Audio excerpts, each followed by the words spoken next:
As someone who keeps saying that most women would be happier at home, I'm often accused of saying women shouldn't be in the workforce. And I meet these women that say, I care about my career and I'm sad that I don't have kids and I'm getting older, but I would never want to give up my career for kids.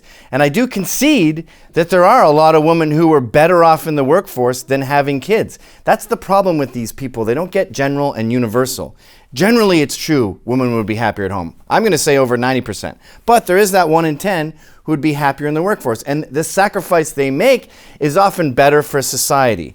Now, I don't know a lot about cancer research and other really important fields that women shouldn't be at home if they're proficient in, but let's just take comedy, for example. As a failed comedian, I revere comedy. I know it's a very rare gift. I'd say barely 3 to 5% of people are good at it, at being funny. It's really fucking rare. And when you see it, you just go, that's not learned, that's natural. Now, there's hilarious women like Sarah Silverman. Should she have had kids? She chose comedy over kids, and without her show, we never would have had the funniest sentence in the world, which is, as a cop, I've seen things that would make you crap a book on how to puke. Now with Sarah, I go, ugh, entertaining strangers and making them laugh or shaping human lives. I'm not going to say either way, but she's definitely a possibility.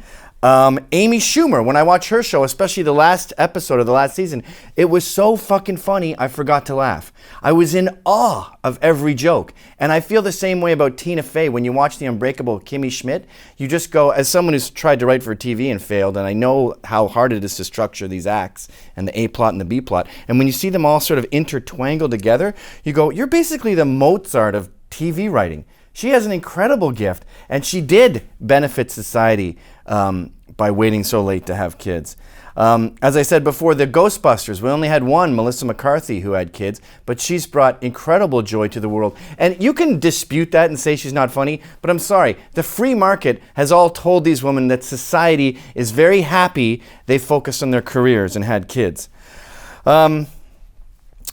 Now, a lot of these women, though, were late and lucky. Like Tina Fey and Melissa McCarthy, I believe they had their kids in their 30s. That ain't easy. Amy Schumer's 34. She's running out of time. And a lot of the times, they use fertility drugs to pull it off, and fertility drugs take money. Now, are you as incredibly valuable to your field as Amy Schumer and Sarah Silverman are? Are you that gifted? Are you that much of a LeBron James? Now, before I know I'm making you feel bad, ladies, I also want to shit on men who take a woman at 29 or 25, dump her at 29, use up her valuable fertile years, but because they're too pussyish, because they're too fucking wimpy to propose, they just let her eggs dry up and then kick her to the curb. Fuck you, you wimps. Propose, you pussies. You've ruined that woman's fucking life. She won't have kids. Those kids won't have kids. You got rid of maybe 1 million people. You're basically Hitler. You committed a genocide with your laziness just because you're horny.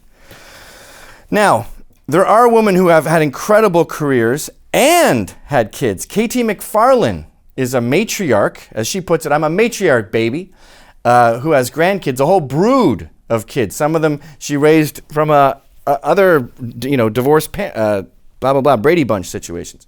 Barbara Corcoran, an incredible asset to society, who has created, I don't know, thousands of jobs. Now, when she's sitting at home with kids, she's thinking, I could be revolutionizing real estate in the biggest city in America and generating billions of dollars.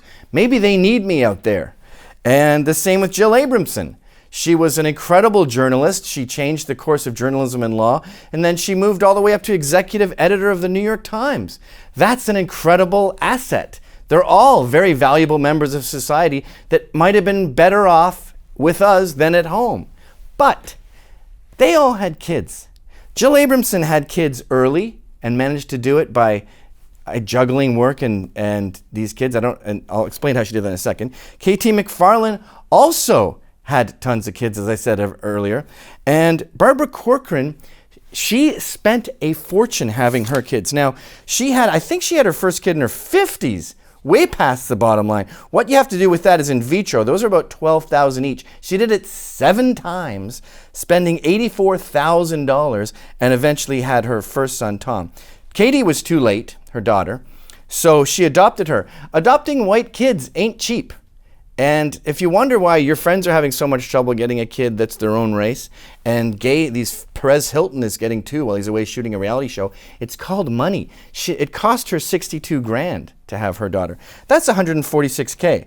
Now, Katie McFarland has been surrounded. Her husband today I think he's a billionaire. Jill Abramson came from money too. She's always had wealth. She went to Harvard. So are you as wealthy as these women? If you are, then maybe you can have it all. Are you as talented as these comics that I mentioned earlier? If you are, then maybe you're right not to do it. But I have someone who works at hospice, and I'm not sure that's how you say it. He works with dying people. And he says there's 2 types of old people in these places. They're the ones that have a legacy, that have children, and the ones that don't. And he said there's a sort of a serenity around the ones who have kids, and especially when their brood is there at their last moments. And he goes, there's something disturbing about the ones who don't have kids. They're apoplectic with regret.